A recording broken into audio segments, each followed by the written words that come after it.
music while we waited for y'all to gather, but we're excited to see you here. Ted, if you want to mute your music or just your mic, I think it looks like Lucy and crew might be ready to welcome folks with a song.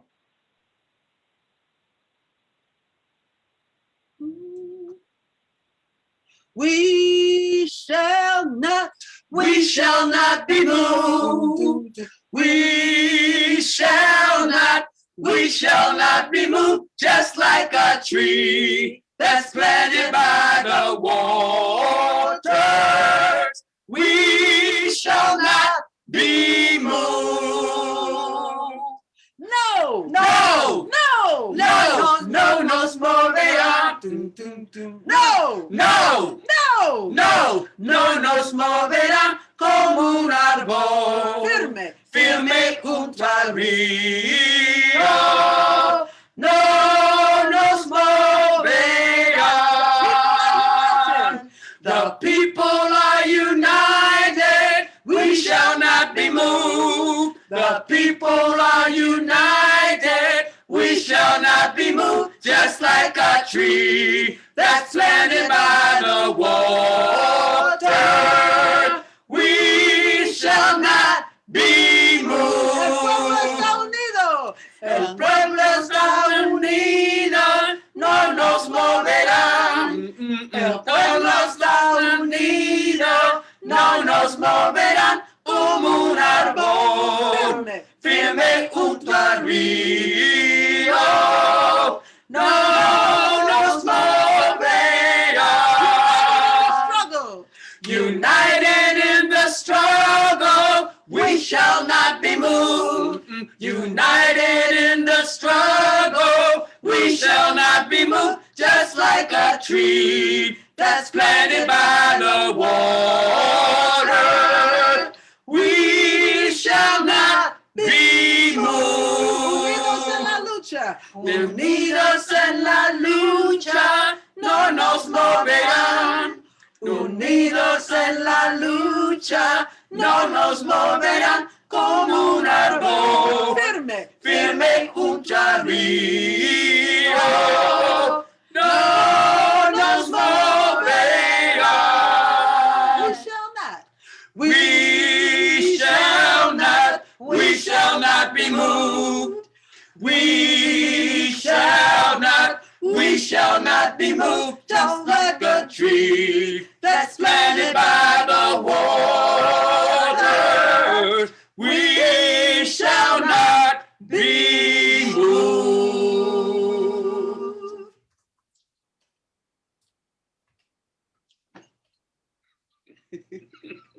It's amazing. Thank you. Drew, do you want to kick us off?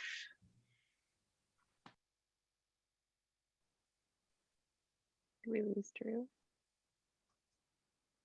Drew, do you want to kick us off? Get us started? Okay, then I'll do it. My name is Liz Butler. I'm with Movement Catalyst, and we're going to be helping facilitate the meeting today. Discussions on FERC to FREC, which is very exciting. All these proposals have been coming together for a while, and this is really one of the first times of bringing everyone together to talk about it. We're going to be going through an agenda where you'll have a chance to really give input, but also hear more in depth about the proposals, as well as hear from some amazing folks in the beginning. Drew, do you want to add to the welcome? Absolutely. Sorry, my Wi-Fi glitched out for just 1 second there at the critical moment when you were trying to introduce things. So welcome, everybody. I'm Drew Hudson. I'm one of the members of Beyond Extreme Energy. And this is the FERC into FREC Grid and the Green New Deal Summit. Thanks everybody so much for being here. That was Lucy Murphy and the Black Workers Center Chorus. You'll hear more from them later, but beautiful way to open this up this afternoon for a couple hours of conversation about how to really reform our energy system. And thanks as well to Liz and all the folks from Movement Catalyst who are here helping to facilitate. this conversation and also help us with some of the logistics around breakout rooms and things like that. So we'll do a run through on the agenda in just a minute, but before we do that, we will take a minute and ground ourselves in place. I know this is a virtual summit, so it's literally happening on the internet. People are here from all over the country. I'm streaming in from Columbia, South Carolina on lands that were originally occupied by the PD peoples. And Melinda from the BXC crew is going to do a land acknowledgement for DC, which is the place where FERC is and where we often gather to protest FERC and to do actions, and we'll talk more about that later. But Melinda, do you want to ground us in place with a land acknowledgement? Or Ellen, excuse me. Thank you, Drew. I thought it was me, but Melinda's welcome to do it too, but I am prepared. We are going to use the land of Washington, D.C., so-called now, because that's where our focus is, although we live all over. And so do you. And if you know whose land you are living on, you might type it into the chat as part of your introduction to the larger group. We want to be respectful and acknowledge that all the land now called the United States has been stolen from what in Canada they call the First Nations. And we also want to recognize that unfortunately, like most things, this is getting appropriated for disrespectful purposes. For instance, this week, the Brooklyn Museum is acknowledging that they're on Lenape land and even acknowledging they have Lenape artifacts, but no commentary about giving them back, maybe? So it's all very awkward and delicate, but still it's important to acknowledge the history of what came before. DC is Anacostan or Nacotchtank land. The river Anacostia, you may know of, that runs along the southeast of current Washington, D.C. The Nacotchtank people lived there. They were a subgrouping of the Piscataway people. And the Piscataway are still around. The Nacotchtank aren't too much, but the Piscataway are.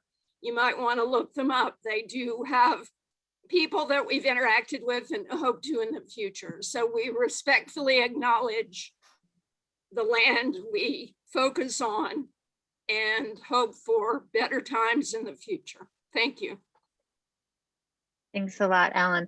And I think we do want folks to introduce themselves in the chat, to say your name, your pronouns, what organization you might represent, and a land acknowledgement if you know it.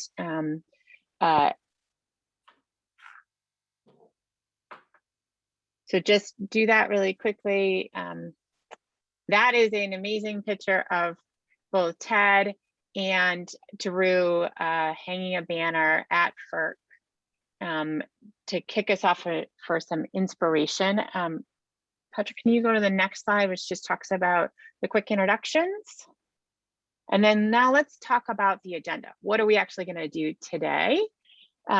So the next slide, great.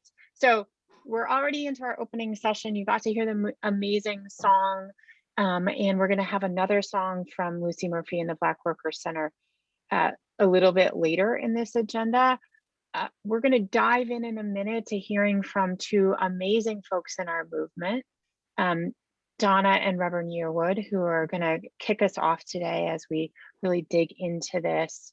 And then we're going to shift to Shane walking us through what is this proposal to turn FERC into FREC? What does that mean? What would it look like? What are we asking for FERC to become FREC? What would it do? And then we're going to go into breakouts. These are breakouts that you signed up for in advance, where we're really going to dig into the different sub pieces of that proposal, talk about ideas that all of you have on how the policy might need to include certain things to make sure that it meets all the needs. And then also start talking about how can we build support to actually make this happen. We're going to come back from those breakouts and have another amazing song. And then we're going to do report backs, talk about next steps, and close us out for the day and start looking to how do we actually make this come into reality. I wanted to do a couple of things on tech today. One is that Zoom has a very fancy new feature It's called a live transcript. The bottom of your screen, if you click on live transcript, you can pick two different options. One, you can pick a subtitle option, or two, you can click on show full transcript. Full transcript will give you a sidebar that has a running live transcript of everything that's being said and who's saying it. That's very useful for a lot of folks that the Hollywood Squares is hard to follow. So I wanted to make sure that you knew about that. And the other couple of things is this is being recorded and streamed on Facebook during the keynote sections. And that's going to be something that people can share afterwards and look back at it, as well as when we come back together after the breakouts.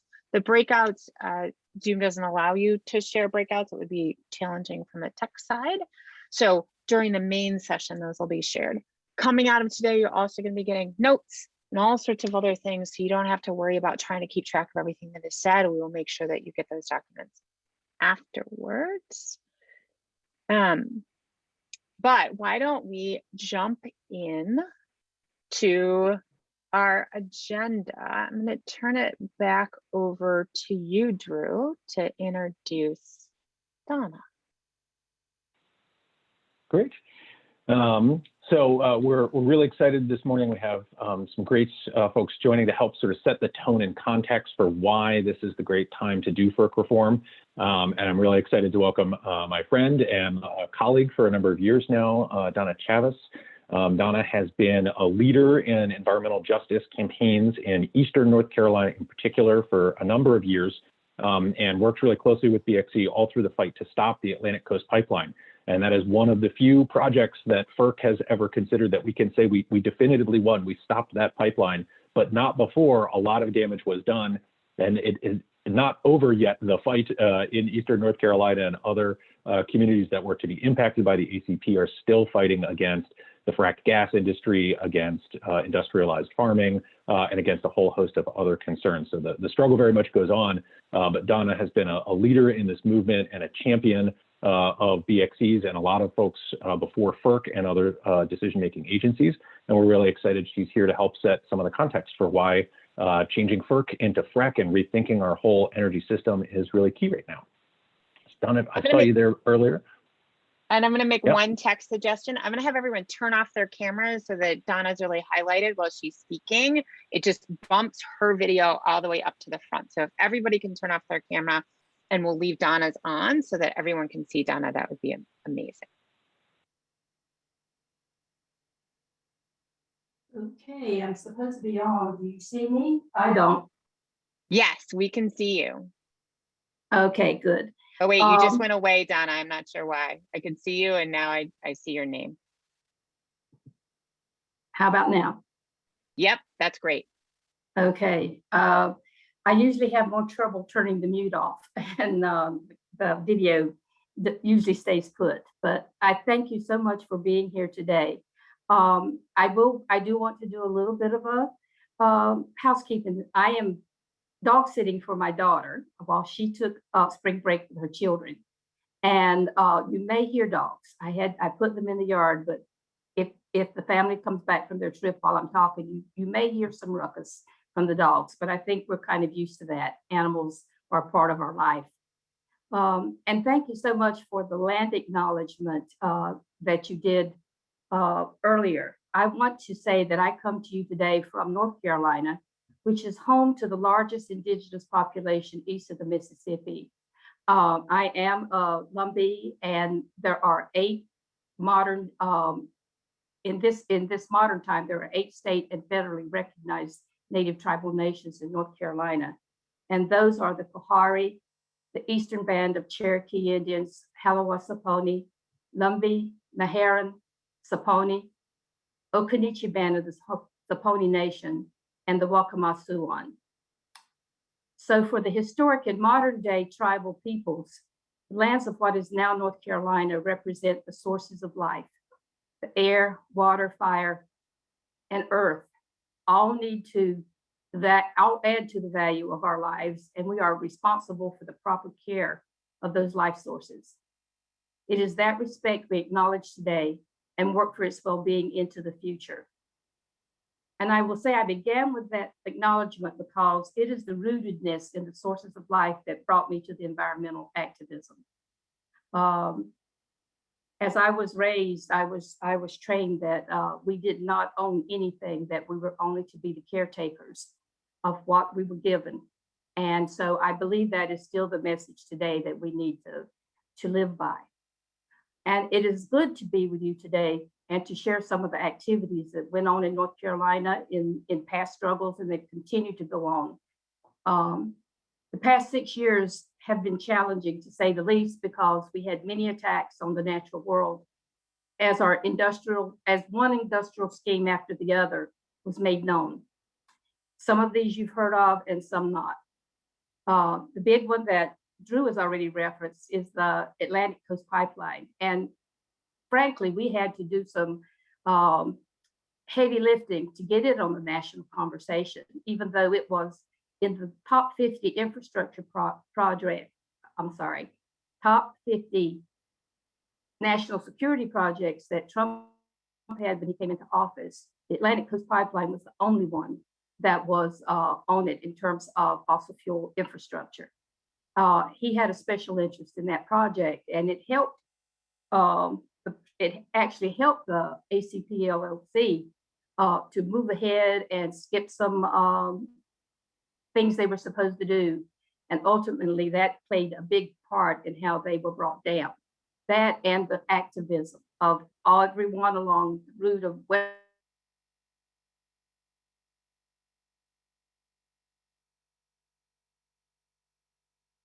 Virginia. It had already planned to go to South Carolina. Now, along that entire 600-mile route, there were Indigenous, Black, Latino, and other peoples of color, along with high percentage of low-wealth communities. In North Carolina alone, there were 4 indigenous tribal nations that would be impacted, and every county it passed through was a low-wealth Tier 1 county. Now, I'm giving you these numbers because years ago, whenever we were fighting the Dakota Access Pipeline, people became aware of things such as consultation with indigenous peoples. And that is a very, very sore spot in working with FERC. I started to say FREC. I've already talked you into existence because FERC does not follow the proper guidelines when it comes to consultation. And this came out in major ways as we were fighting against Apple, that they were not following the protocols that were supposed to be followed. And they did not follow those protocols during the attempt to site the Atlantic Coast Pipeline either. And it was very, very difficult. As anyone who has gone to the FERC website, it is not in common English, as you know. The way that things are worded seems almost intentional to keep the average person from being able to understand it. And I found in my work that even though I signed up for all of anything related to Atlantic Coast Pipeline to come to my mailbox, my email box, there was so much. And you had to then dig deeper with links to find out even more.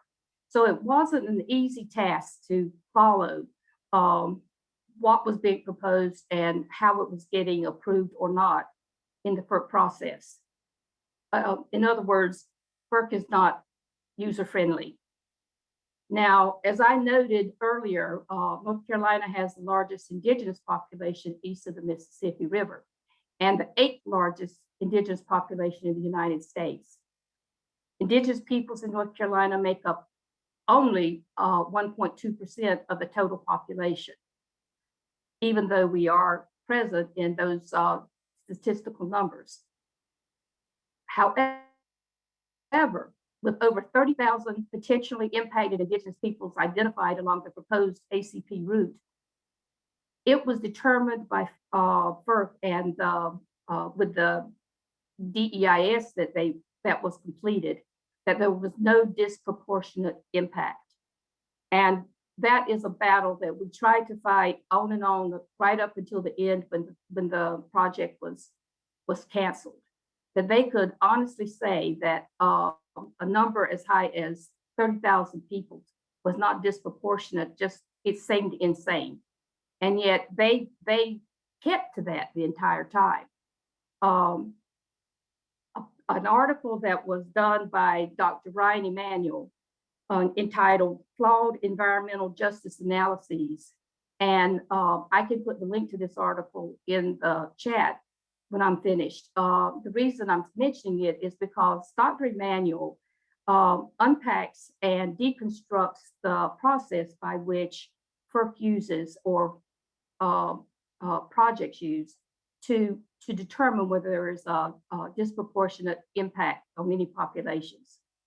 And his article was presented in Science Magazine, and it has been peer reviewed. And there's more work being done on it. I call your attention to this because how numbers are used in determining disproportionate impact is critical, because in the terms of the ACP, they determined that along the entire route, there was no disproportionate impact. And so it is critical that we try and challenge the way they do their statistical analysis and use better means to do that. So I will put the article in the chat because I believe it's something that we need to pay attention to as we're trying to move from FERC to FREC.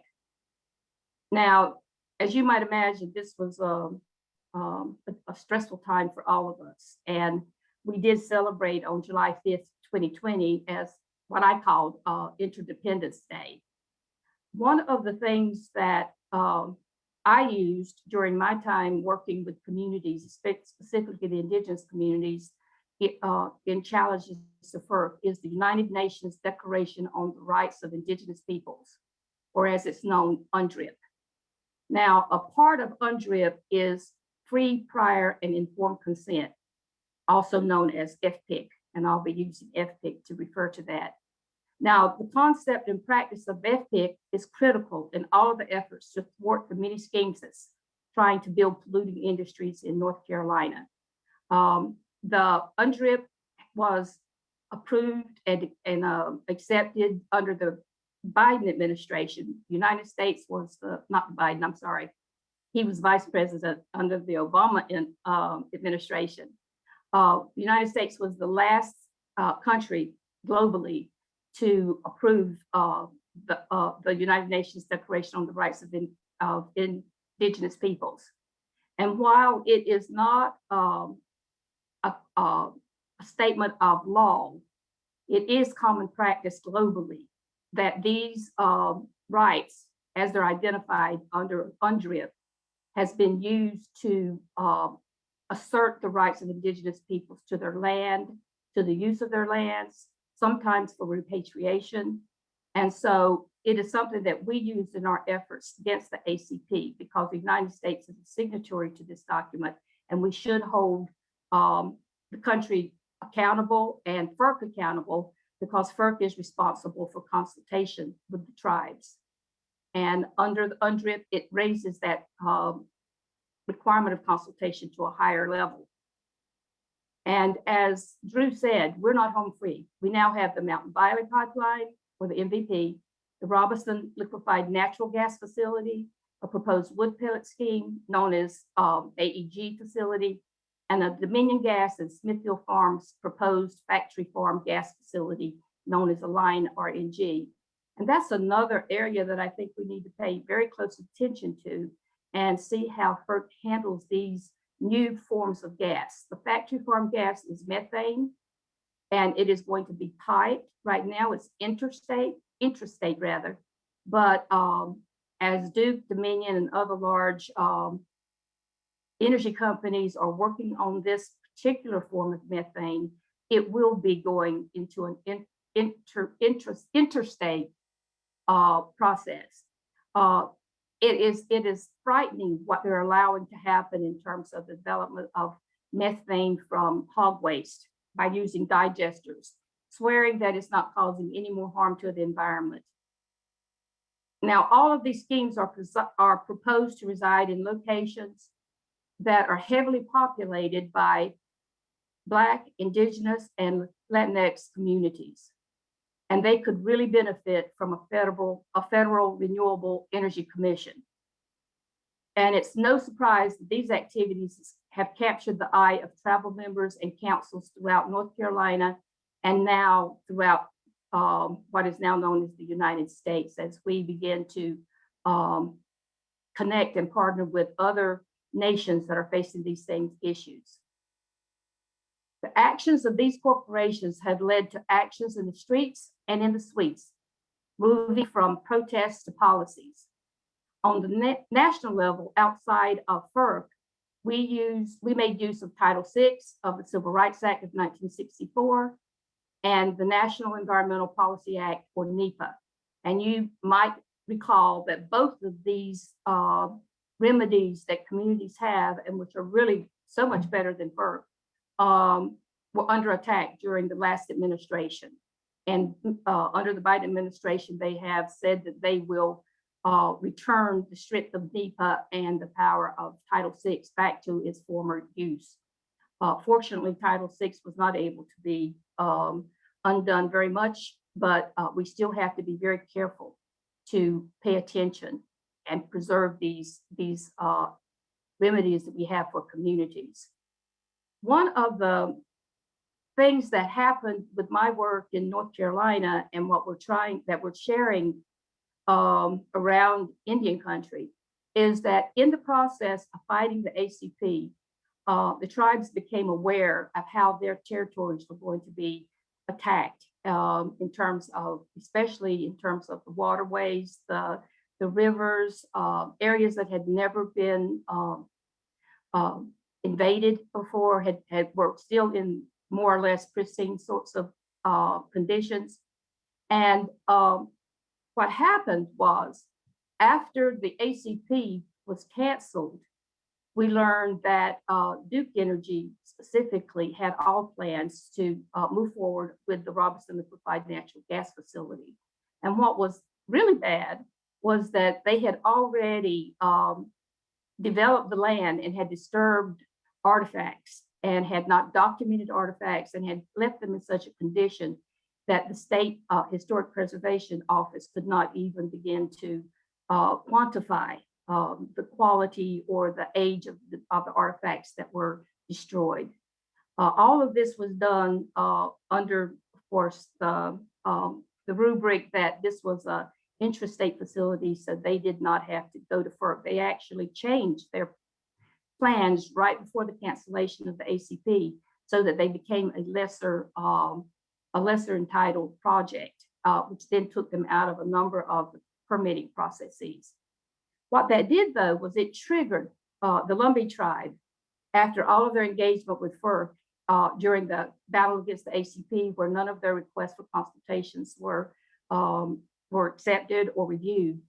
They passed a resolution, not a resolution, an ordinance, which has the impact of law in the state. And it was a law, it was an ordinance that laid out the ways in which consultation must be done with the Lumbee tribe in this case, before any work can be done by the state or any private entity on lands that fall within our territory. The really good news is that at the last meeting of the North Carolina Commission of Indian Affairs, the ordinance that Lumbee passed was acknowledged and affirmed by the entire commission. So not only did Lumbee do their own self-determination in terms of making a stand, they got the backing of the Commission of Indian Affairs. This is a powerful tool, and it came out of the fight with FERC, quite frankly, because over and over again, the tribes in North Carolina had tried to be heard and were rejected. And so they are beginning to take their own steps now, and Lumbee is the first, and others I'm sure will come, or we may be able to have an intertribal consultation facility. So these ordinances, now that we're fighting with these other efforts to support, will help us again to be able to stand on law and not just looking for people's goodwill to include us in the fighting process. I have not been tracking my time, and I'm trying to stay within my time limits.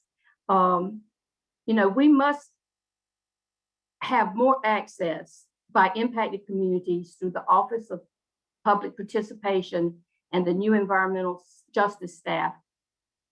That staff must fulfill the mission of oversight of all FERC divisions in the practice of environmental justice.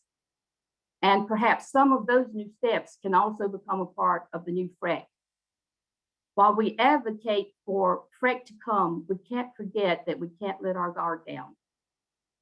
We must protect remedies such as Title VI and NEPA that give impacted communities access. And we must support new efforts such as those coming out of Representative Cori Bush's office. We are in hopeful times, but we cannot be too blind to that hope.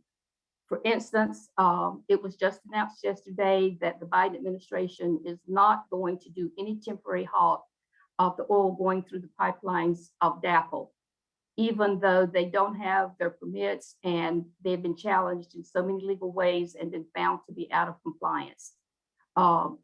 It has determined not to do that.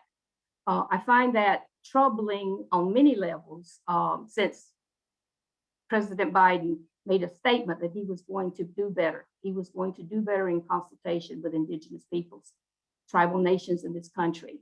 And yet he is not listening to those who are trying to save their territories by stopping the oil flowing through DAPL. It also is troubling in that in the Obama administration, at the end of his term, he put a stay on DAPL progressing any further. Of course, when Trump came into office, that was reversed immediately. So I'm troubled by the fact that he has not taken a step that was even present in the administration that he served as vice president, and that he had made the statement of being supportive of indigenous tribal nations, more so with consultation. So we cannot expect that changes that need to come will be coming immediately and without thorough oversight and calling out the times when our leaders are duplicitous and say one thing and do another. So sometimes it feels like it's one step forward and two steps back. But I believe that with all that's happening with the efforts to move into FREC from FERC, that we will be making stronger and more solid steps into the future. Thank you. Thanks a lot, Donna. Can folks give Donna some love in the chat?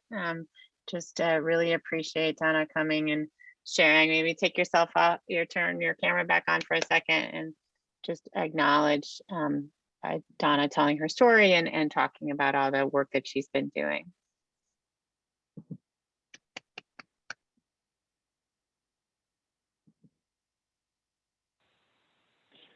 Thank you, everyone, and I look forward to staying in the battle. Yeah. Thank you so much. Yes, so much love for Donna in the chat. That's great. So thank you so much. And do keep, if you got here a minute late, feel free to introduce yourself in the chat. Folks are doing that earlier, saying their name, their pronouns, and an acknowledgement of the land they're on if they know who the original peoples of that place were. So you can scroll up in the chat to see some examples. Feel free to introduce yourself if you got here a minute late. But I next get the fun job of introducing another longtime friend of Beyond Extreme Energies.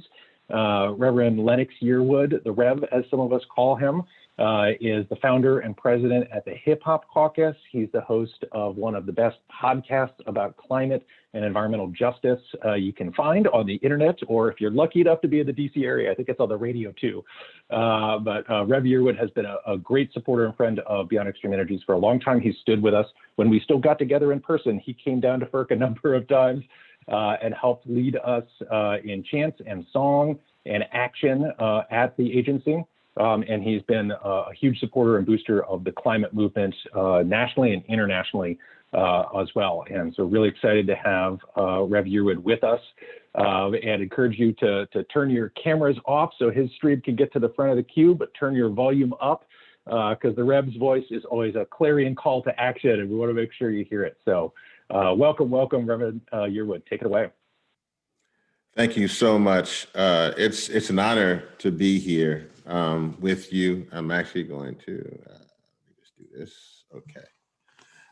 And let me just say this. Thank you, Donna, for your words and your wisdom and for what you've done for our movement. Everybody was clapping. I just wanted to voice that, what I know they were feeling. We appreciate you so much.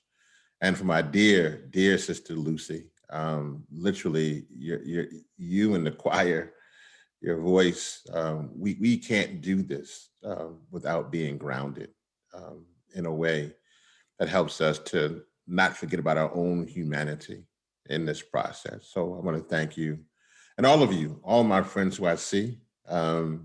And so good to see you again, even through this virtual means. It's really an honor. Thank you for the shout out for our now award-winning, we appreciate that, our award-winning climate change podcast, which we really just started to uplift the voices of the BIWOC, not just the BIPOC, but we really believe that there's a Black, Indigenous, and women of color leaderful movement in the climate movement that needs to be heard. And so the coolest show, and obviously here in DC, Climate Friday, which comes on at 9 a.m. on WPFW 89.3. Really just, we use that platform.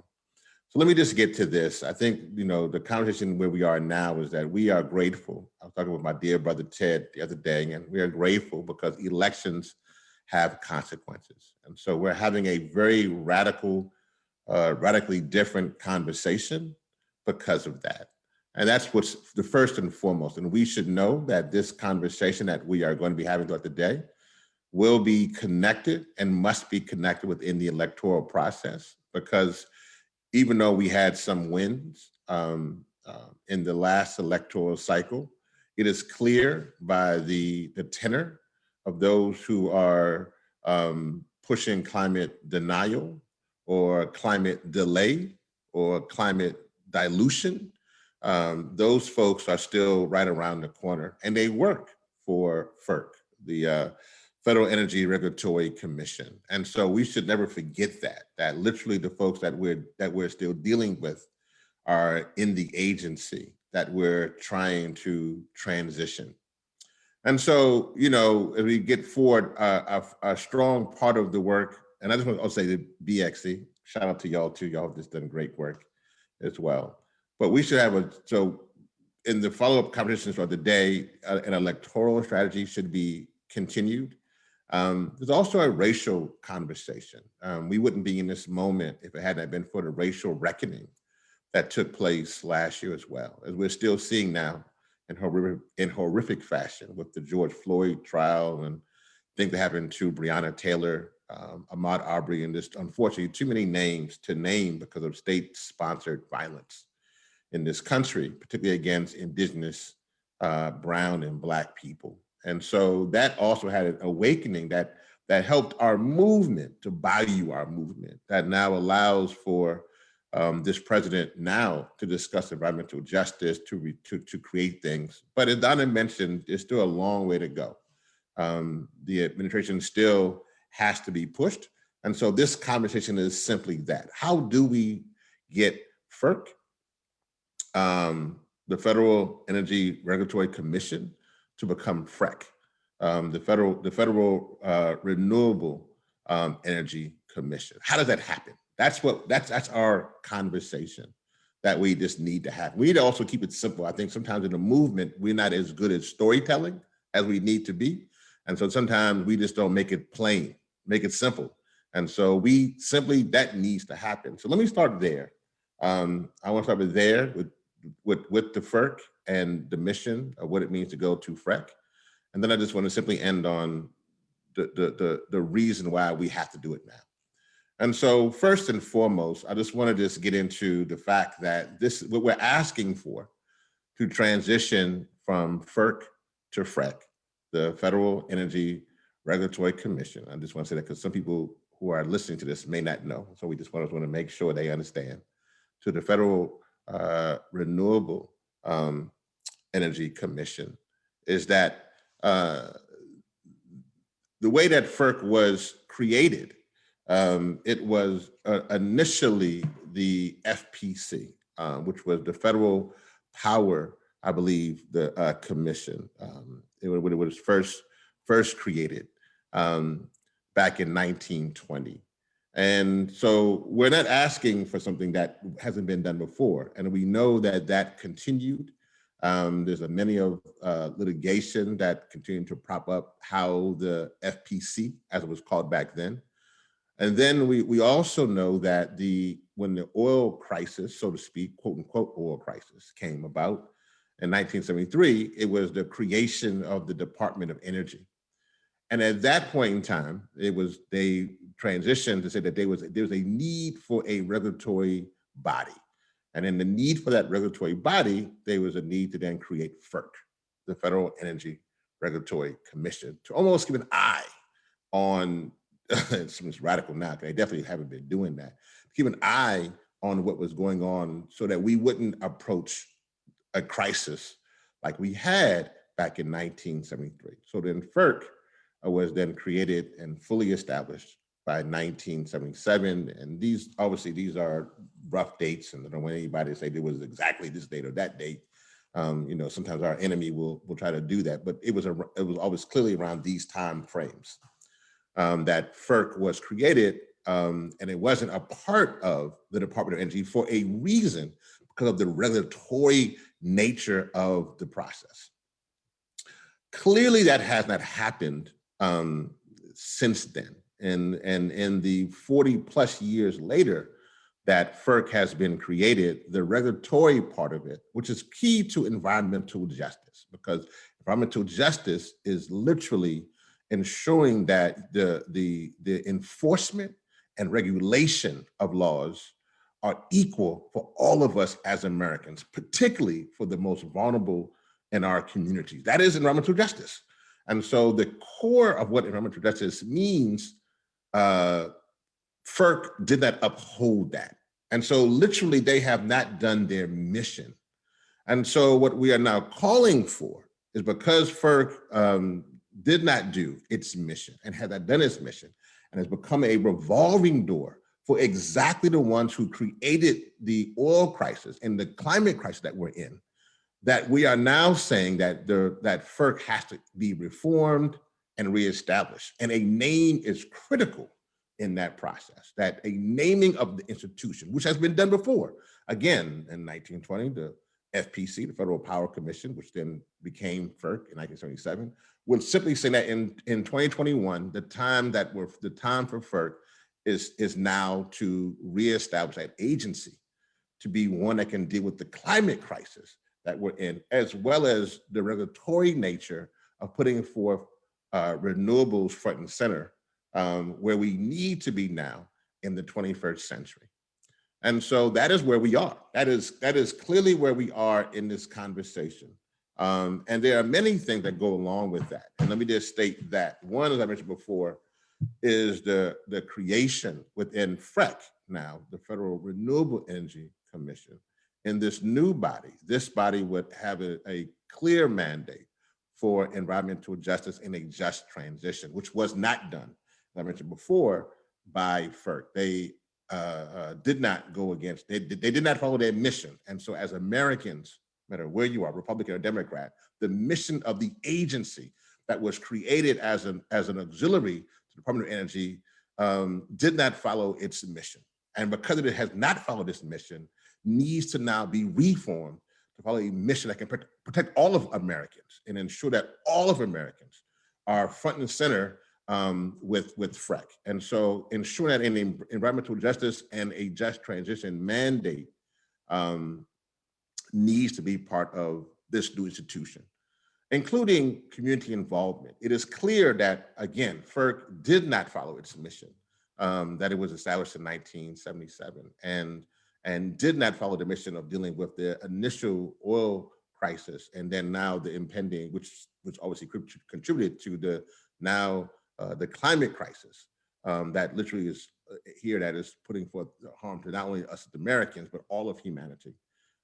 Did not involve community involvement. Again, the agency that needs to be changed and reformed literally became a revolving door for those who were creating the crisis itself.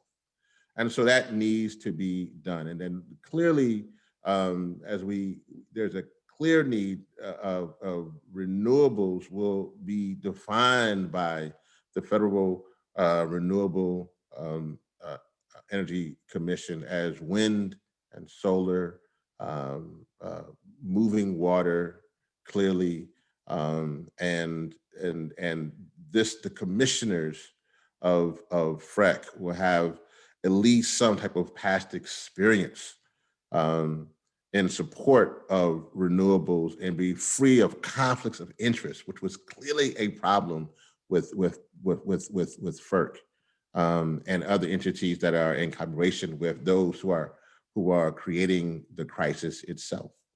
And then there's a number of things that need to be, that I'm sure we'll be discussing later on today, eminent domain, and there's clearly accountability and transparency. So let me conclude with this. I think that I want to be sure on time so we have time for discussion in this. I just want to simply say that the reason why we must have this FERC transferred into FREC is simply of the climate crisis that we're in, dealing with the pipelines, particularly for gas, but also other things from the grid. And our movement must be there. And so let me just first say that we are in a crisis. The minute that we have what we had this year, when we have 11-year-old children freezing to death in Texas, or we have children who are literally drowning themselves in other parts of the world because of the heat crisis, then the time to transition FERC to FREC is right now. It happened before, and it needs to happen again right now. Let me just say this for us as a movement. We won't be able to do this movement as a siloed movement. I've said that for years. Maybe you heard me say that over and over again. And I say that again now. We have to broaden our movement and break it out of our own comfort zones to ensure that this new institution of FREC that can serve all of us as Americans and can help us stave off the climate crisis is created. This truly is a critical moment right now. And if we don't do this, unfortunately, the difference is it can have disastrous impacts. We did it as a movement. We came together some 51 years ago when we all came together in our first Earth Day, and hope happy Earth Day to everyone, Earth Month. But we did that when we were able to help bring forth the Environmental Protection Agency, which was created actually under Nixon, who wasn't no green president, managers of imagination. But our power, when we came together, changed that. And our power, again, can bring this new institution, which we must have in regards to FREC. And so the Federal Renewable Energy Commission must be established, and it must be established now. Thank you so much for having me. And as I always say, all power to the people. Love you all. God bless. Thank you so much, Rev. And I want everyone to give some acknowledgement to Reverend Yearwood for his remarks today. I'm personally honored to have been in this movement with him for a long time. In fact, the last time we saw each other in person, we were in a jail cell in Washington, D.C., launching Stop the Money Pipeline by taking over a Chase branch. So really honored that Rev was here today talking about this important pivotal moment that we're in. So I think that we are now going to shift to a couple of things. We want to get a sense from everyone here. What are your hopes for today? So Patrick, can you throw up this slide? It is slide, it's right after the agenda slide. That is possible. And Abby, if you could throw the link, we're going to have you do a really quick Mentimeter poll. It's just asking you, what's your one word for your hope today? What you're hoping to get out of this conversation. So if you throw it in there, we are in a second going to be able to show what everyone's thinking that is joining us today. So just click on that really quickly and you'll be able to input a word. And Patrick, if you could share the Mentimeter results so people can see them flowing in.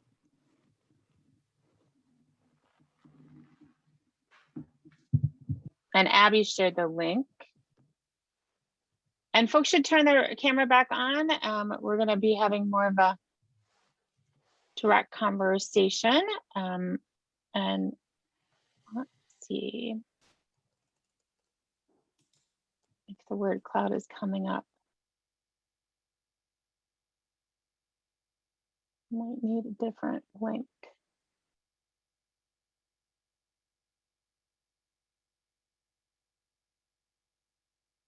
Let's see, I think that's the difference.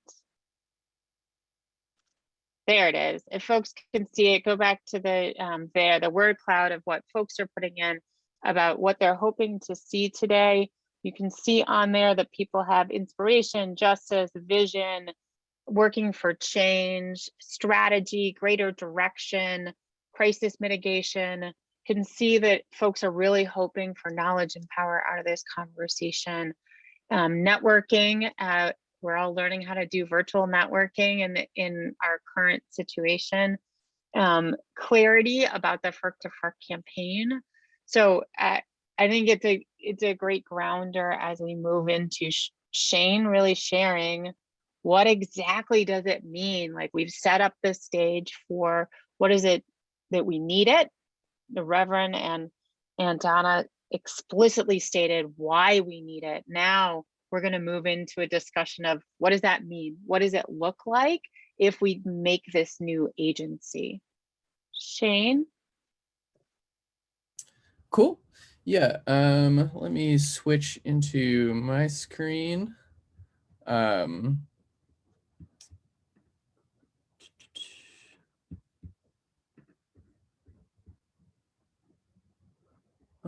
This is not showing up.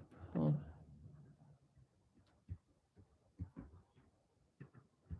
on. Oops. Okay, there we go. Cool. Okay.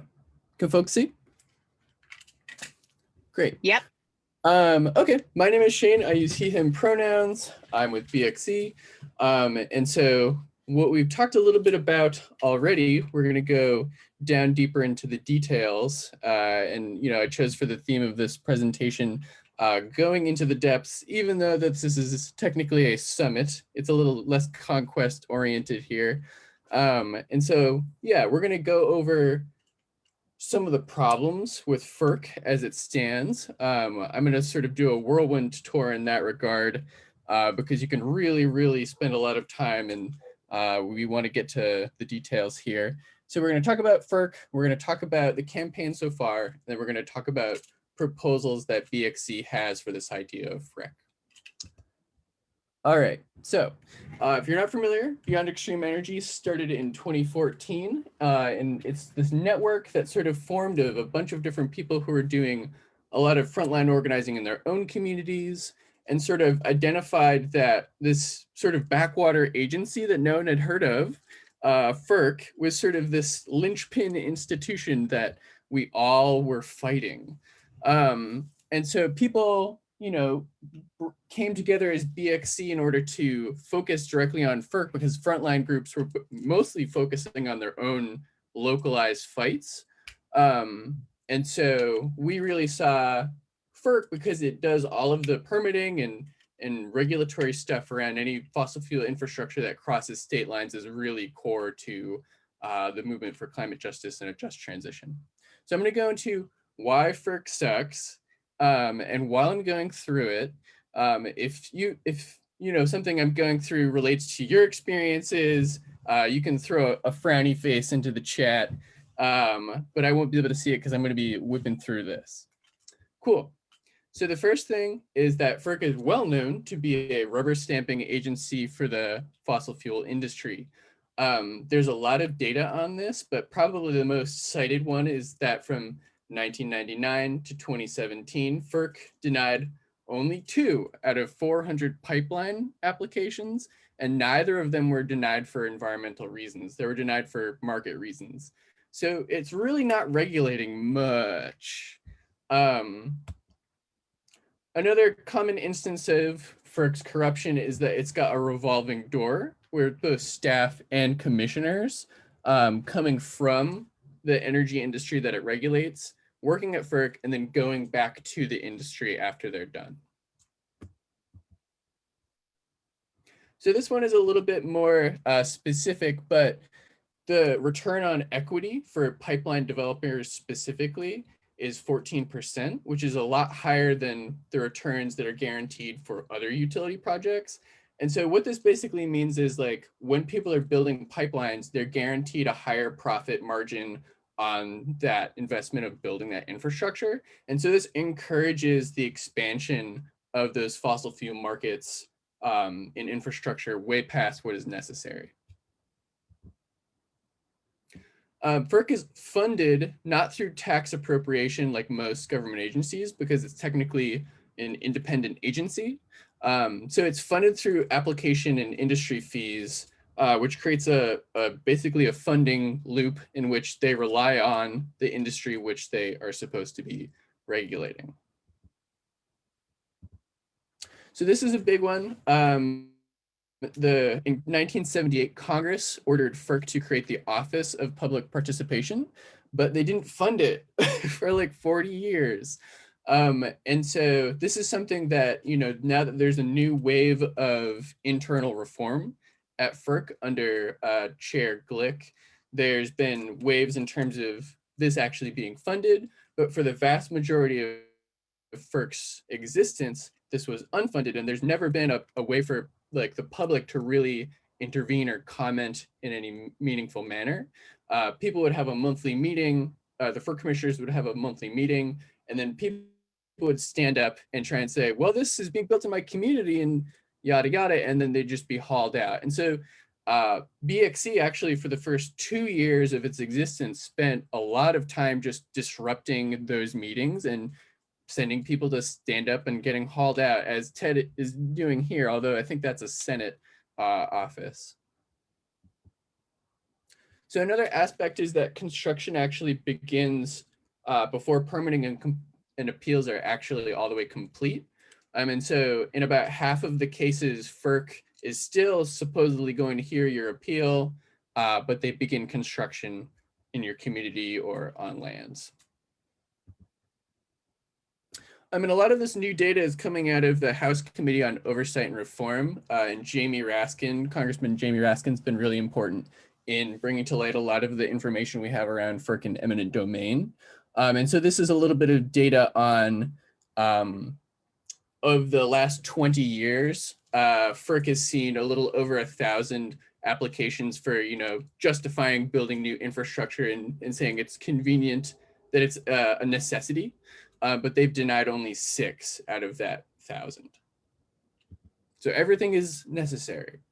Another aspect of FERC is tolling orders, and this is something they've gotten in trouble with from DC circuit courts in recent years, is while FERC is supposed to get back to your appeal within 30 days, they get around this through what's called a tolling order. And so by doing this, they have made it so the average wait to hear back about your appeal on whether something can go through your land or through your community is actually around 7 months. And then universally, they just reject your rehearing request. So, you wait 7 months, they start construction, and then they deny you after that 7 months of keeping you hanging. So yeah, a big aspect of this is the climate justice element. There's actually no cumulative emissions impact assessment of any of the fossil fuel infrastructure, and especially pipelines that are going through FERC. There's been waves in terms of people asking for that, but there's never been any sort of standardization on those downstream impacts. And in fact, a lot of projects are incrementalized, meaning they're broken into chunks so it looks like they have a smaller impact. But there's no comprehensive analysis around the lifespan and eventual abandonment of these projects in terms of emissions. In the background, you can see a banner that we did in front of FERC Commissioner Cheryl Fleur's house, because she was pro having a standard about emissions, but not pro actually rejecting pipelines. So a big part of this is in the environmental justice component.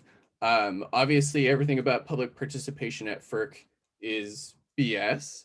but this just intertwines and bolsters existing environmental racism and energy colonialism and these creations of sacrifice zones.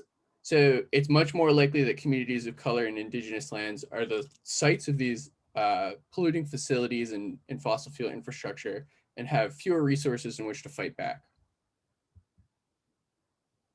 And so the pitch of BXC basically is like, we want to dismantle FERC and we want to develop something called the Federal Renewable Energy Commission. And so the vision for this is, how do we have a different sort of regulatory agency that's focused entirely on climate, that's focused on sunsetting fossil fuels and transitioning to renewables, that's based in environmental justice principles, that has transparency, that has true community involvement.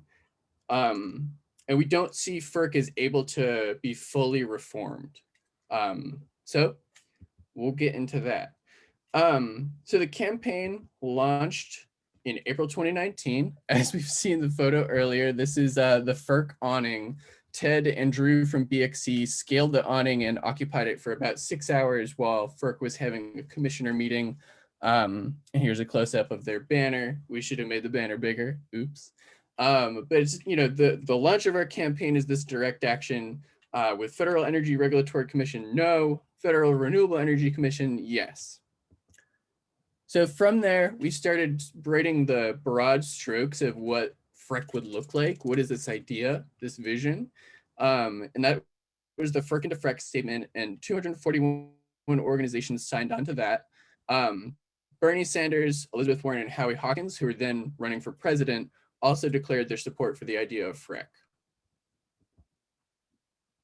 So that fall and winter, BXC sort of took it to the front lines and traveled through the shale fields of Pennsylvania and along the routes of the MVP and ACP, all the way down into Georgia, going through frontline communities and screening the film FERC Doesn't Work. And what we were really doing is talking to folks about both their experiences with FERC and how much they suck, but also what would they envision a new form of institution like FREC to be. So yeah, winter of 2019 was the first time the FREC idea got its mainstream press, and this Politico article features FERC insiders and energy insiders talking about the idea of FREC.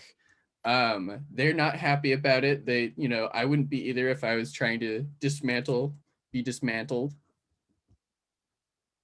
This summer we made the FERC into FREC movie, which we can drop in the chat after this. So we made this movie that details the campaign and a lot of the story of the roadshow. And its first screening was on the side of the FERC offices in Washington, DC. And so from there, we sort of, we hit a COVID, COVID was happening. So we spent a lot of time doubling down into research into, we've got this broad strokes idea, this really grand vision of what FREC can be, but that's not enough to make it happen. So like, what are the real proposals within FREC and how do we make it happen? And so we put together the legislative case for the Federal Renewable Energy Commission. And that was just this fall. So trying to make FREC real required a lot of different things, but we're going to talk about the new, basically, Biden has come into office and a lot of internal reform has occurred within FERC. And so Richard Glick has become the commissioner, FERC Commissioner Richard Glick has become the chair of FERC, and he has long been the sort of progressive commissioner within FERC who's denied a lot of these projects and been the lone voice of reason. And now he's the chair under Biden. And so there's a new wave of change within FERC. So there's now funding the Office of Public Participation that you remember hadn't been funded for like 40 years. There's now an officer who's going to be focused on environmental justice. They've been talking a lot about climate impact studies and like things that we thought were doomed, like the Weymouth compressor station, are now suddenly like, what's happening with this? There's a lot of new question marks when we thought FERC was really just going to go the path of evil on this. And so, how do we respond to the internal reform at FERC? So BXC basically is, we're cautiously optimistic about some of these things internal to FERC reform, but we don't think it can fully meet the needs of what we're doing. FERC has been a captured agency by the fossil fuel industry for decades and decades. And the gains of one administration, they can be undone by any subsequent administration. So in 4 years, Glick's going to be gone. It can just be as easily be a fossil fuel booster like it's been for the last 44 years. So we need a full new mission statement and structural change at FERC to meet basically the demands of the 21st century in terms of climate transition. And so that's why we want to dismantle FERC and build FREC. So as Rev was saying, there is a precedent for this. This isn't just some crazy idea. The Federal Power Commission was developed in the 20s and then formalized in the 30s. But by 1977, Congress had deemed it ineffective. They basically said, this doesn't do what it was supposed to do. And they developed FERC. And so FERC 44 years later can only be deemed to be likewise ineffective. It's not meeting the needs. Like, having only regulated 2 pipelines out of 400 or only rejected 6 applications for eminent domain in 20 years, these are extremely bad numbers. And, while FERC is 44 and firmly in Gen X, I think it's okay to name FERC as an honorary boomer, and it needs an update. So there is growing congressional support for ideas like FREC. And so when BXC first started in 2014, we had a slogan that was like, FERC is the most dangerous organization you've never heard of. And years later, that's less and less true. More people know what FERC is and are recognizing, oh, this is going to be a really important agency if we're going to tackle climate change. And so the idea of FREC, we've been shopping around using the legislative plan and talking to lots of congressional offices. And there's people like Raskin, who's really focused on the eminent domain element, or Grijalva and Markey and AOC and Sanders. People are excited about both the idea of FREC and focusing on FERC itself as an important component of the Green New Deal. But there's nobody who's like, oh yeah, I'll be your guy. I'm going to write this legislation and we're going to work together on this. And I think the real question here is, like, in terms of the legislative angle of this, like, how do we force them to do it? How do we build that power? So for the first time, forces from below, like us and frontline groups, forces from above, like Congress, and forces from within, like the progressive FERC commissioners like Glick and Clements, they're all looking at how to mess with FERC and make it work. And, we have a lot of critiques of FERC, and, we have all these movement dreams of a green utopia, these sort of, the movement talks in sci-fi terms where we're like, well, this is what we really want. And Congress and legislators, they really, they talk in terms of things that are about as utilitarian as lawnmower manuals and are really boring. So we sort of need to mesh and merge and meet that halfway. So we're going to go into some of like BXC's specific proposals in terms of what FREC could look like. And this is a lot of what we want the summit to be, is talking about FREC and how we get there. And we want to have our proposals not be prescriptive, but sort of a jumping off point and a place for exploration and conversation. So don't get too attached to these, because I think the next part is really diving into the conversation. So the first thing is that we want FREC to have a new mission statement and mandate that demands the sunsetting of fossil fuels and the full transition to renewable energy like wind, solar, water, geothermal, and battery storage.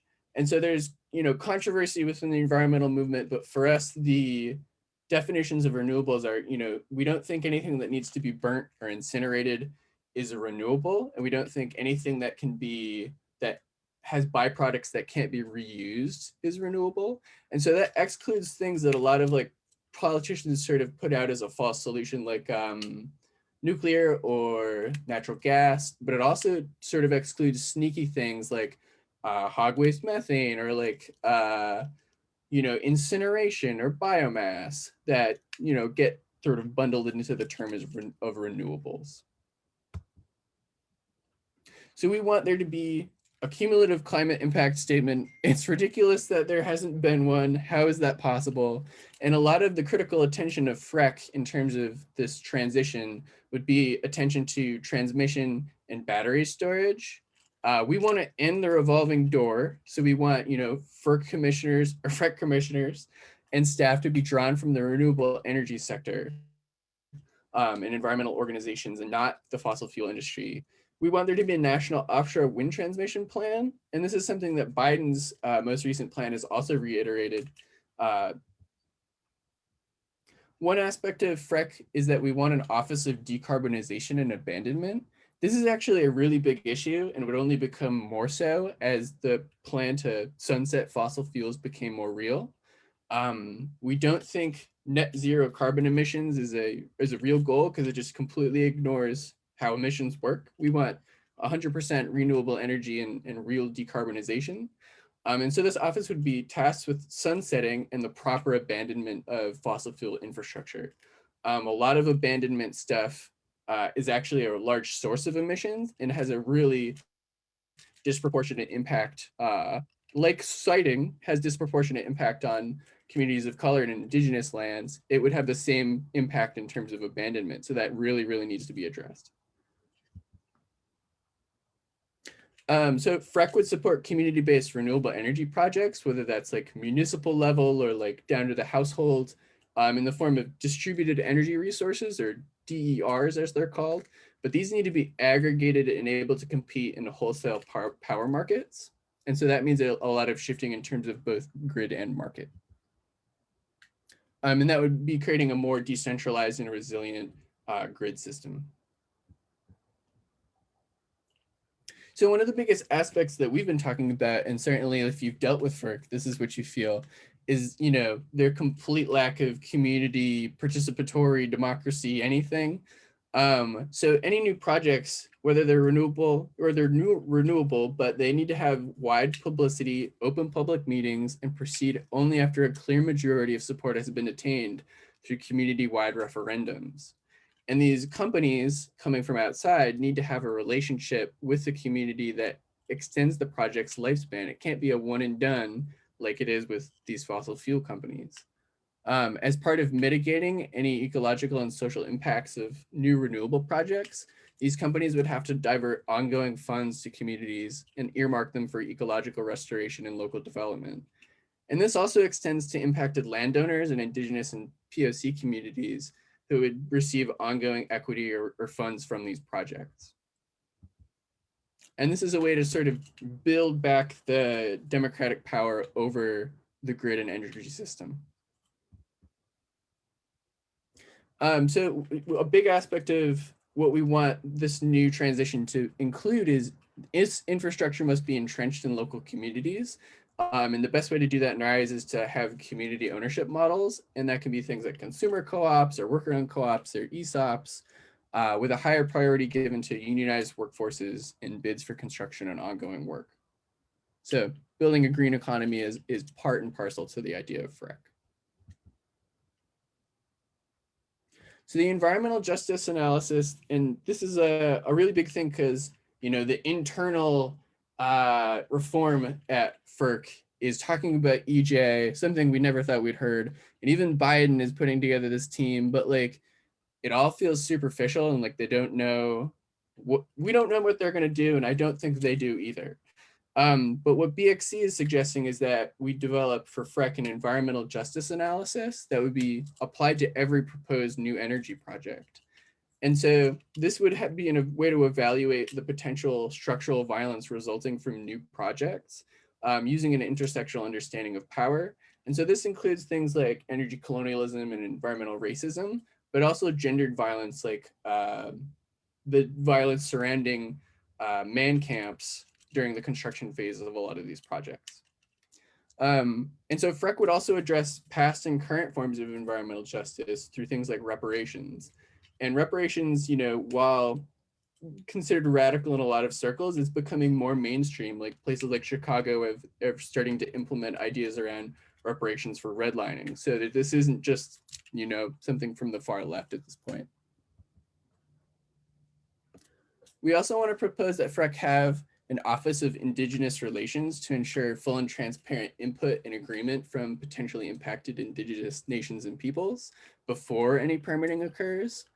And the ability to reject project proposals. And this is something that we really want to highlight, is like the ability to say no is something that's really, really been missing from Indigenous communities, from BIPOC communities, from all of these communities, but we want to build the power to say no to projects.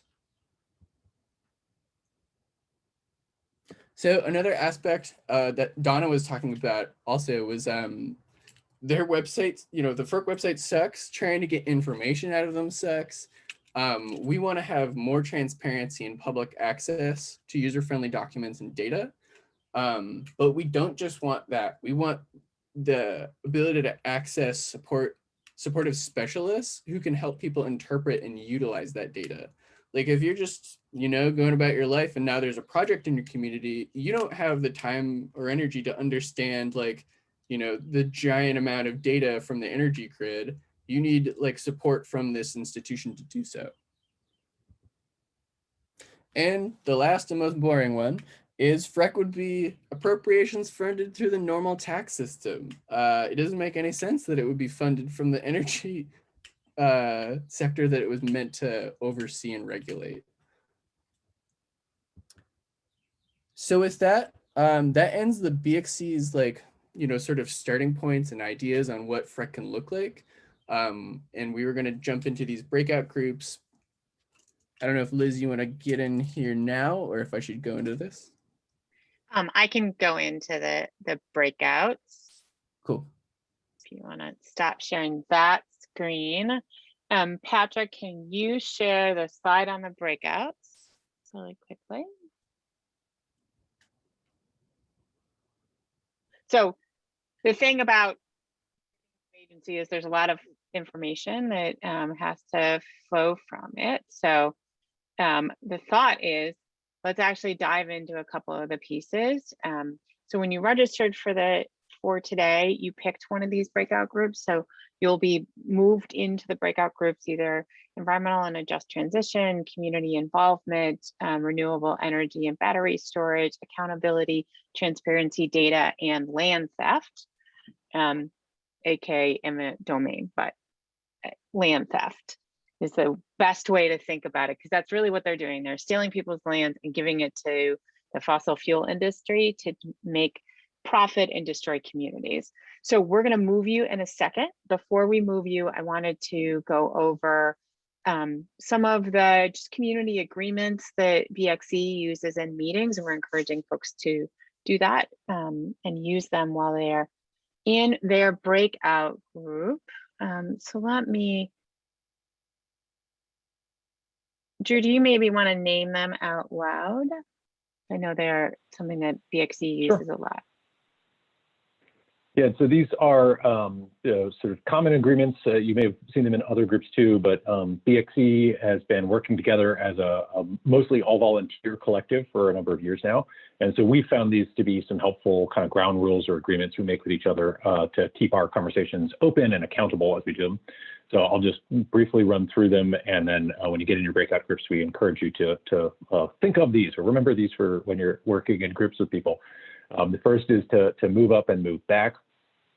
This is thinking about yourself, and if you're a person who talks a lot, maybe dial it back a little bit and talk less. If you're a person who doesn't usually share, please feel encouraged to step up and share your thoughts and ideas. And so I want everyone to participate as best they can. That goes along with the WAIT acronym, which is either why am I talking or why aren't I talking? So before you get on Stack, we'll talk about Stack in a second. Before you get on Stack or jump in, make sure you have a reason why you really want to clearly convey an idea or a piece of feedback, as opposed to just jumping on each time. We use one mic. You've seen us do it for the first part. Sometimes we'll say one mic, one diva, but the idea here is that one person should speak at a time. We are constrained by these virtual formats for the moment, at least, but even when we are in person, makes things much more clear when only one person is talking at a time. And so to help with that, we use this thing we call progressive stack, which BXC uses to try and bring forward the voices of especially women and people of color and young people in our working groups. And so when we have a queue of people, or when we put out a question, we'll often ask for a stack. You can put yourself on stack by typing in the chat of your breakout group, and there'll be a facilitator in each one who can keep stack for us. And then we'll call people out of stack in order of some of these groups. So we'll call on women first, then young people, which we usually define as anyone under 40 at BXC, and then third, older white men in particular.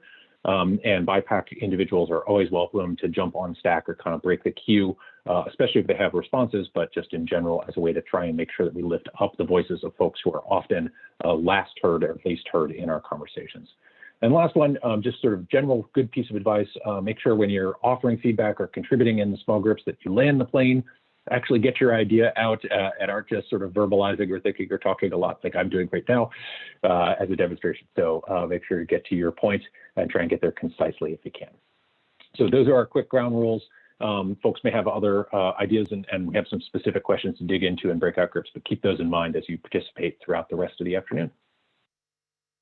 So I was just going to go over a little bit of what we're going to do in the breakout. So they're on different subject areas, but the first thing we're going to do is really get folks' reactions on a policy proposal. Like, what does this agency really need to do in order to meet the needs of environmental justice and a just transition, or community involvement, or data transparency and land theft? So really getting into the feedback. And then the second piece is that we're going to be getting ideas from folks about how do we start to build support for this. We're going to be using some interactive tools to make sure that everybody in the breakout gets a chance to share their ideas. I want you to imagine that you are in a room together and that we are sitting around and we're about to go into breakouts, and you are actually going to write on Post-it notes like you do when you're in an in-person meeting, because we're going to use a tool to allow you to do that so that we can really get information from everybody, even in this virtual format. So I think in a second, we are going to move you into breakouts. There's a facilitator in each one of them from the Movement Catalyst team, which is a team that includes me, Patrick, Abby, Beth, and Bill. And then there's also going to be someone from BXC really there to anchor the content and go over the sub pieces that Shane just mentioned about that particular subject matter. So don't worry. You won't have a quiz if you didn't remember all the details that Shane mentioned on environmental justice and a just transition. Someone who is more familiar with the content will go over it in the beginning of the breakout group so that you can react to it. So I think that we want to go ahead and open the breakouts, Abby.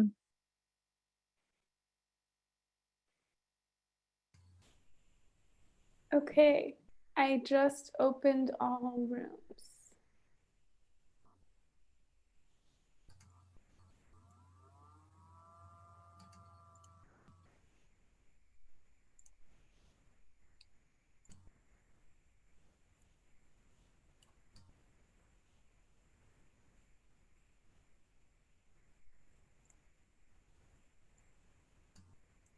Okay.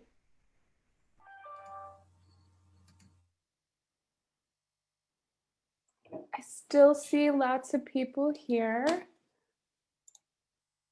If you will put in the chat if you're still here, if you put in the chat where you're supposed to be or where you'd like to be, I will put you in there. Okay, Steve, community involvement. I will get you there now. Oh, wait. Okay. I think you all can put yourselves in these rooms. If you go to the bottom of your screen, test this, and apologies. If you go to the bottom of your screen, is there a button for breakouts? And if you click it, you should be able to see and join the breakout you want to be in. If not, oh wait, I see what I can do. So let me see. Steve, I want to move you. You're in renewable, but you want to be in, sorry, thanks everyone for your patience. Community involvement, thumbs up, Steve. Okay, moving you. You're moved. Okay. Akila, environmental justice, moving you now. Assigned to environmental justice. Meredith, moving you to community right now. Melinda, moving you to community. Janet, moving you to transparency. Okay, I still see Lynn. Let me know where you want to be. Both Lynns.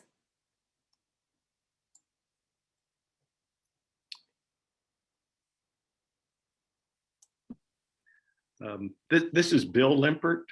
Hey, I'd like to Bill. be in data and transparency. Sorry that it's my No. wife's name. No showing worries. up there. Okay, moving you now. Boom. Thanks.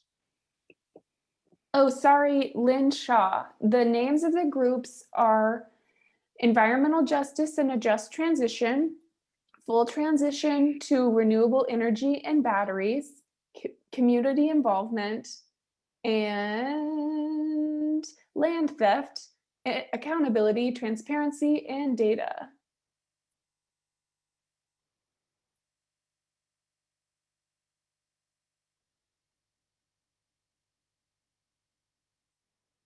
I still have Shane. Did you want to be moved to a group? I was gonna wait and see, and then I'll move myself. Oh, excellent. Perfect. Okay, Lynn Shaw, moving you to environmental justice now. And then Jane, and Elaine, if you want to be any other place, tell me.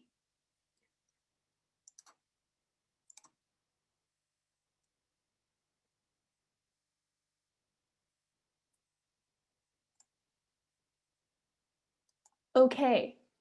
Shane, I'm moving myself to I'm moving Jane to community involvement right now. And then I'm going to full transition.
Hey, Lucy and singers, are you all there?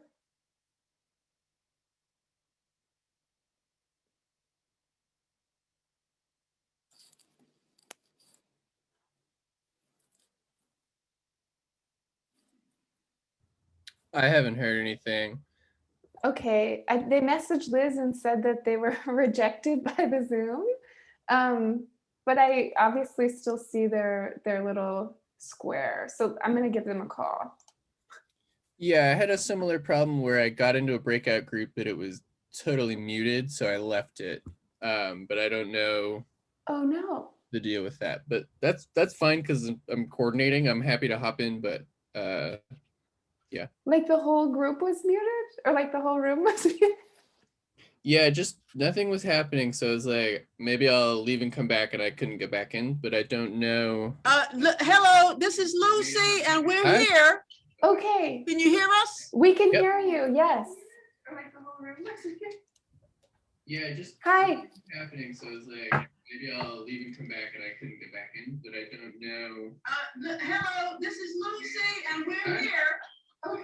Can you hear us? We can hear you, yes.